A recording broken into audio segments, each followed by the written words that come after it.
What's going on, everybody? My name is Jason and I make posters. Today's Thursday, so I'm going to be taking a movie out of my collection and making a poster out of it. I don't know what movie it's going to be, but I've already decided that I'm going to be using a neon color palette, so I hope it works. Alright, let's head over to the randomizer. Alright, so I got the selection copied to the clipboard. Let's paste it in and see what we get.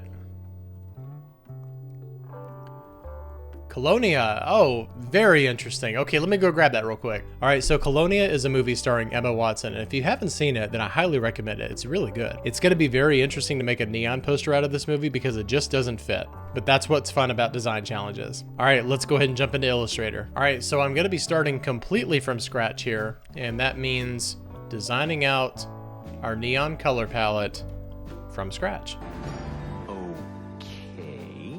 If you're putting any neon color palettes together, you got to remember to go with a very light version of a saturated color. You don't want to go something like this for your red or your orange, but you want to go a little bit brighter, maybe something in this kind of territory right here. You want to make sure that it is still uniquely orange. Then we'll throw in a pink, and it needs to be a nice hot pink, probably around here or something like that. And I think that since we're dealing with Colonia, I will add in a blue. Okay, so for my personal challenge here, I have to use all 5 of these colors in this poster. All right, so let's go ahead and get our text laid out here. I'm going to go with our standard Helvetica bold, and I'm going to go in here and kern this.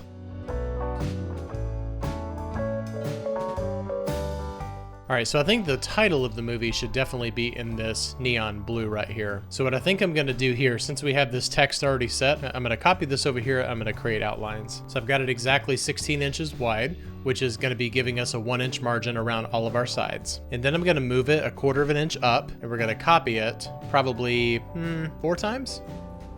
Sure. So the main title of this is going to be in that blue. So I'm going to grab these underneath here, and we're going to do basically kind of a gradient going from the blue all the way down to the yellow. All right, and so to make sure that our blue stands out, we will give a stroke on this of yellow, I think. All right, I'm gonna break my own rule and add white, and I think it's okay to add white. It's perfectly fine to add white or black to your color palette. All right, so let's get our colors up here. All right, so then what we're gonna do is we're just gonna get our cast members' names, and we're gonna put them right here at the top left. It's a very standard thing to do for Swiss design. And for the rest of these, I'm just gonna go ahead and rely on optical kerning. The rest of these names here, I'm just gonna copy them and paste them from IMDb because I wanna make sure that I get the spelling correct. All right, and then we'll evenly space these out, probably 1 inch, I think. And then up here in the top right, I'm gonna add the director's name. All right, so now that we kind of have this banding of colors right here, I'll probably go ahead and repeat that same pattern. So I'll do one going across right here, and we'll start off with a nice round number, maybe something like 7. All right, so now we're gonna do a transform each. So every time we do a copy, it's gonna shrink in size by 50%. So we're gonna move it down by 2 inches and scale the vertical 50%, and then just hit copy. So that's our first copy, and now we need 3 more. So we're just gonna do Command D on the keyboard. 1, 2, 3. All right, so now all we have to do is grab all of them here, deselect our background, and then we are going to distribute the spacing by 0 inches. So now all we have to do is go in and color the rest of these bars.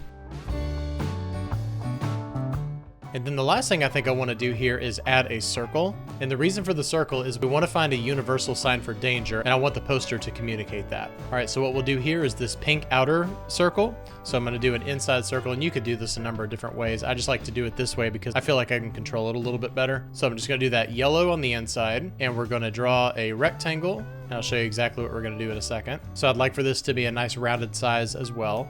So we're going to do 1/2 inch by 2 inch, and then bring this down here, separate it by 1/2 inch, and then we'll just make it 1/2 inch by 1/2 inch. And now with both of them selected, I'm going to hit A on my keyboard and type in something like 50 right here just to make sure we get the highest number possible. And here we go.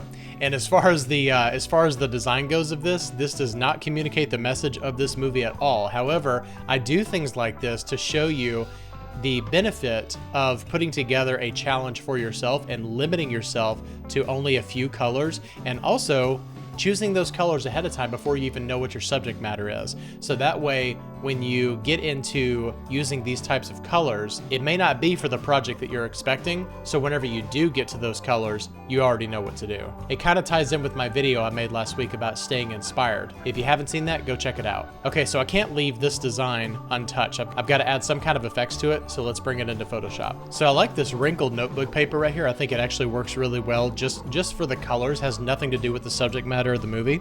But what I'd like to do here is I'd like to invert it first. Go like that, and then desaturate it.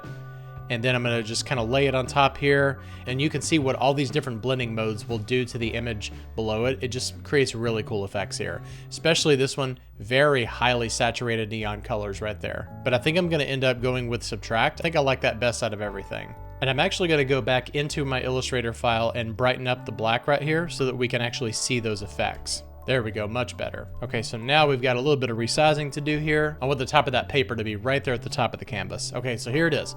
Here is our Colonia neon colored poster. It makes no sense at all for this movie, but I like to limit myself in my design challenges because it helps me grow as a designer, and it's a technique that you can use as well. All right, well, that was fun. I always love working with neon colors, as you'll see soon because I have a project in the works. If you like this video, please remember to hit like and subscribe and click the bell for notifications to be notified of all future content. Thanks a lot for watching, and I'll see you next time. Bye-bye.